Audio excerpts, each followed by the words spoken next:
Define a function, একটা function define করব, সেক্ষেত্রে আমরা চলে যাচ্ছি মেইন মেথড। এটা হলো আমাদের মেইন মেথড, মেইন মেথডের বডি। আমরা মেইন মেথডের বাইরে চলে যাবো, এখন একটা ফাংশন আমরা ডিক্লেয়ার করব। সেজন্য প্রথমেই ফাংশনের টাইপ দিতে হবে যে আমরা কোন ধরনের ফাংশন এখানে করতে চাচ্ছি। আমি একটা ভয়েড টাইপের ফাংশন করব, যাতে আমি এখানে কোনো কিছু রিটার্ন করব না।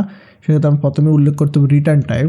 আমি রিটার্ন টাইপ উল্লেখ করে দিচ্ছি ভয়েড, এবং ফাংশন নাম দিতে হবে। আমি এখানে ফাংশন নাম দিচ্ছি ফাইন্ড পেরিমিটার। পেরিমিটার্স নামে একটা ফাংশন দিয়ে দিলাম, এবং ফাংশনে বডি আমি দিয়ে দিলাম। আমার ফাংশন রেডি, ফাংশনে বডি রেডি। এখন আমি এখানে একটা ভেরিয়েবল নিয়েছি, integer length is equal to, এখানে দিয়ে দিচ্ছি 4, এবং integer breadth is equal to দিয়ে দিচ্ছি 2। লেন্থ এবং ব্রেথ দেওয়া হয়ে গেল। আরেকটা ভেরিয়েবল নিয়েছি ইন্টিজার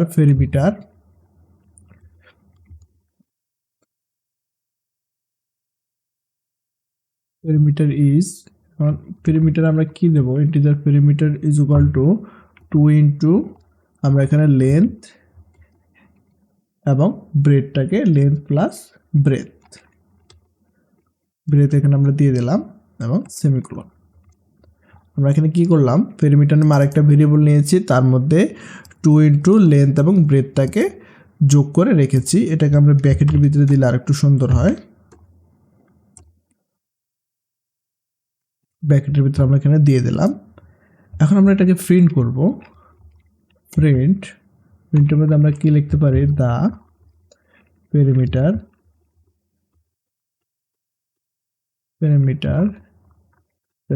ইজ, ইন্টারপোলেশন দিয়ে আমরা জাস্ট পেরিমিটারটাকে পাস করে দিলাম। যদি প্রোগ্রামটা রান করি, আমরা এখানে রান বাটনে ক্লিক করলাম, দেখতে পাচ্ছেন হোয়াট হ্যাপেন্ড, কিছুই নেই, প্রোগ্রামটা খালি, কারণ আমি প্রোগ্রামকে কল করিনি। যখন আমি প্রোগ্রামটাকে কল করব, আমি এখানে যদি দিয়ে দিচ্ছি ফাইন্ড পেরিমিটার, প্রোগ্রামটাকে যখন কল করব, এবং সেমিকোলন দিতে হবে। এখন যদি প্রোগ্রামটাকে আমি রান করি, আমি এখন প্রোগ্রামটাকে রান করলাম, দেখতে পাচ্ছেন দ্য পেরিমিটার ইজ 12। আমি এখানে যে কাজটা করেছি, 4 দুগুণে 8, 4 এবং 6, 4 এবং 2কে আমি যোগ করেছি 6, 6 দুগুণে 12, আমার এখানে 12 চলে এসেছে। তাহলে আপনারা দেখলেন কীভাবে একটা ফাংশন আমি ক্রিয়েট করলাম। এখন আসেন পাস পেরিমিটার টু এ ফাংশন। আমরা এখানে পেরিমিটারে কিছু ভ্যালু পাস করব এবং রিটার্ন ফাংশন, এখন ফাংশনের মানও রিটার্ন করাবো। সেক্ষেত্রে প্রথম অপশনটা হলো যে আমাদের পেরিমিটার কিছু প্যারামিটার হিসেবে কিছু ভ্যালু দিতে হবে, দেন আবার আমাদের ফাংশনটাকে কি করতে হবে, রিটার্ন করাতে হবে। তাহলে এখন আমি আরেকটা ফাংশন করব, যে কিভাবে আপনারা এরিয়া ক্যালকুলেট করবেন, সেই ফাংশনটা আমি এখানে দেখাচ্ছি। তাহলে এখন আমি প্রথমে দিয়ে দিচ্ছি ভয়েড এবং গেট এরিয়া নামে আমি একটা কি করব, ফাংশন ক্রিয়েট করব, যাতে যে কোনো কিছুর এরিয়া আমি ক্যালকুলেট করতে পারি। গেট এরিয়া, এবং এখানে আমি ইন্টিজার লেন্থ এবং ব্রেথটা নিয়ে নেব। লেন্থ এবং আরেকটা ভেরিয়েবল নিয়ে নিচ্ছি ইন্টিজার ব্রেথ নামে। দুইটা ভেরিয়েবল কিন্তু আমি এখানে নিয়ে নিচ্ছি প্যারামিটার হিসেবে, দুইটা ভ্যালু আমি এখানে নিয়ে নিচ্ছি। ইউজার থেকে ইউজার যখন এই ফাংশনটা আমার নেবে, সে কিন্তু এরিয়া ক্যালকুলেট করার জন্য অবশ্যই আমার দৈর্ঘ্য এবং প্রস্থ দুইটাই কিন্তু লাগবে। আমরা এখানে কাজ করবো integer area is equal two length, আমরা জানি এরিয়া ক্যালকুলেটর সূত্র লেন্থ এবং ব্রেথটাকে আমরা গুণ করে দিলাম, লেন্থ এবং ব্রেথ দুইটা গুণ করে দিলাম। ইভেন আমরা এটাকে রিটার্ন করে দেবো, যাতে আমি বলেছি এখানে উপরে return value from the function, আমি এখানে রিটার্ন করে দেবো কাকে, এরিয়াকে রিটার্ন করে দেবো। এরিয়াকে আমরা এখানে রিটার্ন করে দিলাম। এখন এরিয়া যখন আমরা রিটার্ন করবো, সেক্ষেত্রে আমাদের একটা এরর চলে এসেছে, কারণ আমাদের ফাংশন টাইপটা হলো ভয়েড, কারণ জানি যে the value of integer can be return, কারণ আমাদের ফাংশনটা হলো ভয়েড। সেক্ষেত্রে এখানে আমরা চেঞ্জ করে এখানে ইন্টিজার দিয়ে দিলাম। ক্লিয়ার?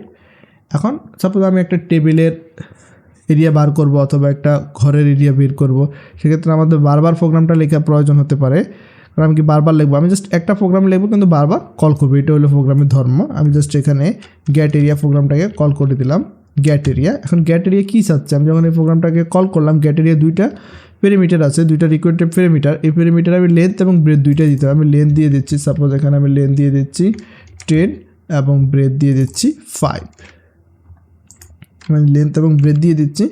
লেন্থ এবং ব্রেথটা দুইটা কার মধ্যে দুইটা কিন্তু আবার কি রিটার্ন করবে, লেন্থ এবং ব্রেথ এখানে আসলো, লেন্থ এবং ব্রেথ গুণ করলো, এরিয়ার মধ্যে ছিল এবং এরিয়াটা কিন্তু আবার সে রিটার্ন করে দিয়েছে আমাকে। এখন আমি এরিয়াটাকে কার মধ্যে রাখবো, আবার এখানে আমি ইন্টিজার আমি rect integer area is equal to আমি এই ভ্যালুটা কিন্তু রাখতে পারি, কারণ এই ফাংশনটা আমার কিন্তু একটা ইন্টিজার টাইপের এরিয়া আমাকে রিটার্ন করে দেবে। যদি আমি এখন প্রোগ্রামটাকে রান করি এবং প্রিন্ট করে আমি গেট এরিয়াকে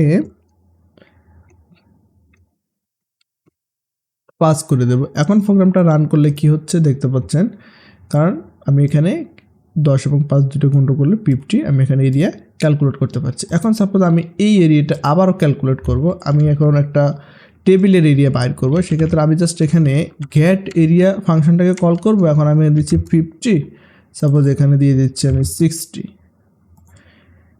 60 দিয়ে দিচ্ছি এবং এই ভ্যালুটা আমি আরেকটা ভেরিয়েবলের মধ্যে রাখতেছি, integer x is equal to আমি এই ভ্যালুটা রেখে দিয়েছি। এবং প্রোগ্রামটা যদি আমি আবার প্রিন্ট করি, এখানে আমি আবার প্রিন্ট করে দিচ্ছি প্রিন্ট এক্সটাকে আমি প্রিন্ট করে দিলাম। দেখতে পাচ্ছেন জাস্ট আমি এখানে কিন্তু মেইন লজিকটা কিন্তু আমার এখানে, আমাদের মেইন লজিকটা কিন্তু এখানে বারবার প্রোগ্রামটাকে আমি কাজ করতেছি। কারণ কী জন্য কাজ করতে পারছি, কারণ এটা রিডেবল কোড, কারণ আমি এই কোডটাকে বারবার রিইউজ করতে পারতেছি, কারণ এটা একটা ফাংশনটাকে এইভাবেই মূলত ফাংশনের মেইন বেনিফিটটা এটাই যে এই জন্যই আমরা ফাংশনটা ইউজ করবো, কারণ বারবার আমরা কোডটা লিখতে প্রয়োজন হচ্ছে না, আমরা যখন প্রয়োজন হচ্ছে আমরা জাস্ট ফাংশনটাকে কল করতেছি এবং ফাংশন আমাদের ক্যালকুলেট করে সবগুলো ডাটা দিয়ে দিচ্ছি। দেখতে পাচ্ছেন আমার এখানে চলে আসলো এরিয়া।